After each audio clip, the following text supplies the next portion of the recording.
I wanted to thank you all for being here today with the Sunscreen Film Festival, and most certainly thank you for bringing Schemers to the 15th Annual Sunscreen Film Festival.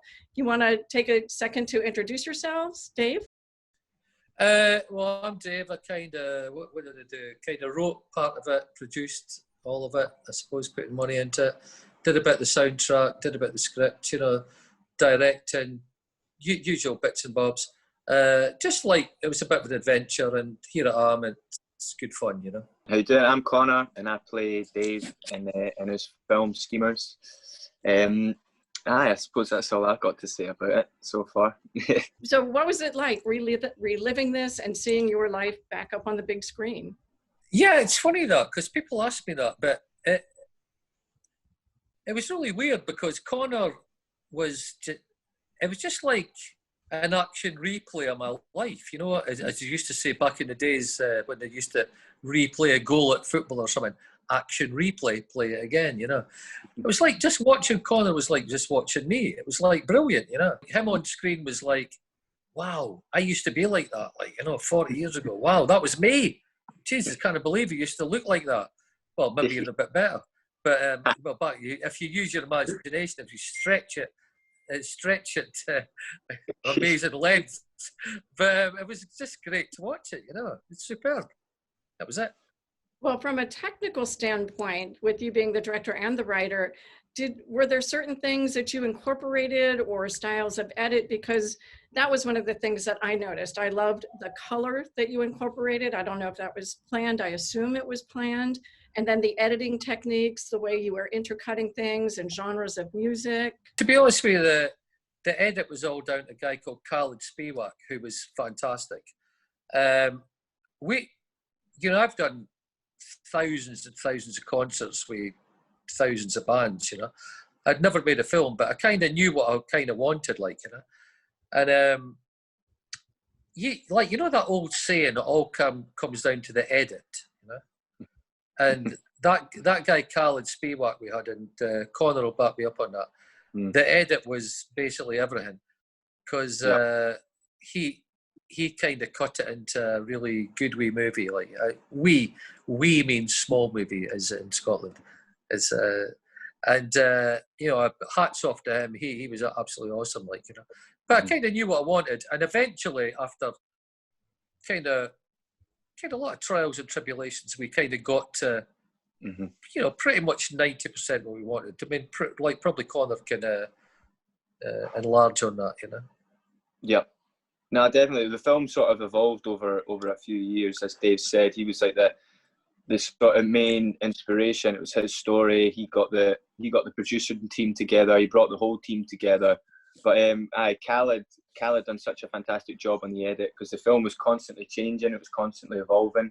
But by the time it was finished, it was almost a completely different film, the way it was cut together compared to what we thought in the beginning. But Khaled and our DOP, Alan McLaughlin. He was great, yeah.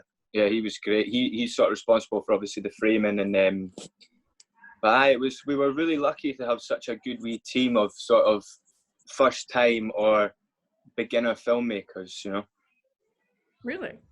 Mm. So Dave, is this your first film?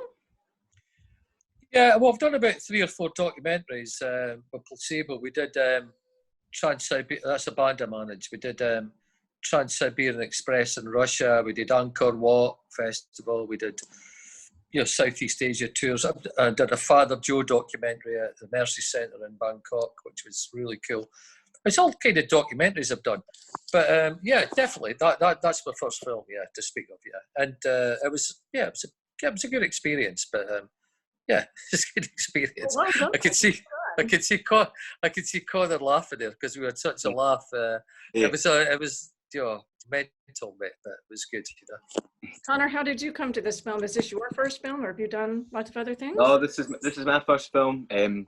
I was about 6 months out of drama school down in London, and then seen the audition and just wrote away and started the process. And then a couple of months after that, I got the part. That was back in 2016. I got the part. So I say we started shooting in 2017, and from there it's just sort of snowballed, Well, I know a lot of times films are not shot chronologically. Was this done that way, or were there certain things that if you were bouncing around? Because No, we were constantly bouncing around because we constantly sort of added new scenes, take scenes away and stuff. So it was a case of just rolling with it throughout the original shoot back in 2017.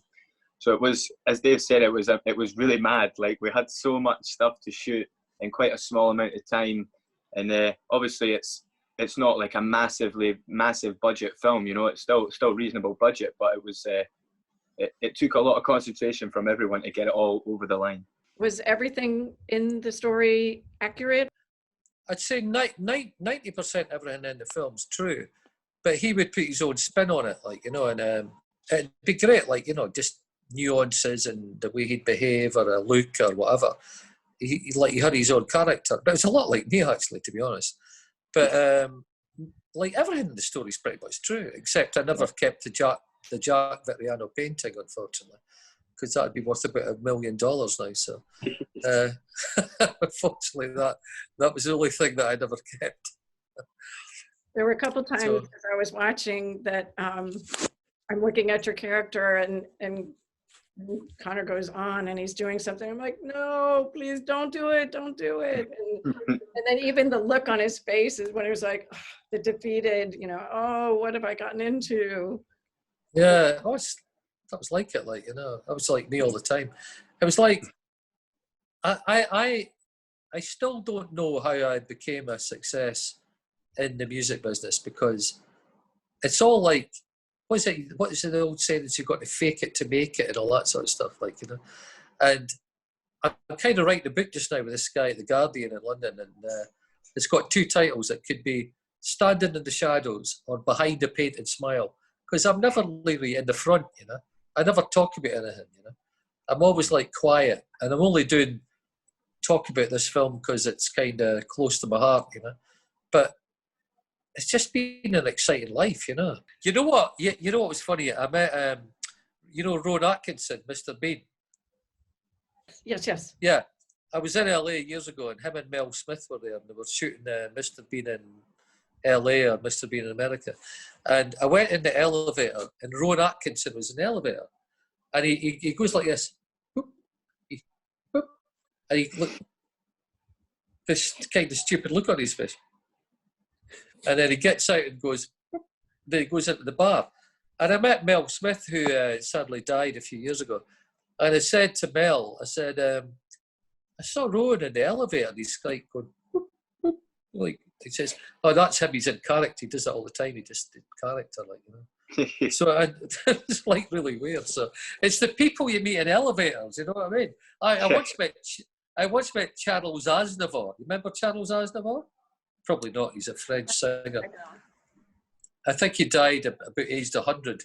But I met him in an elevator in New York, and he came out of his apartment with two girls, about 25-year-old. I thought, rock and roll, mate. Yeah, that's it, you know.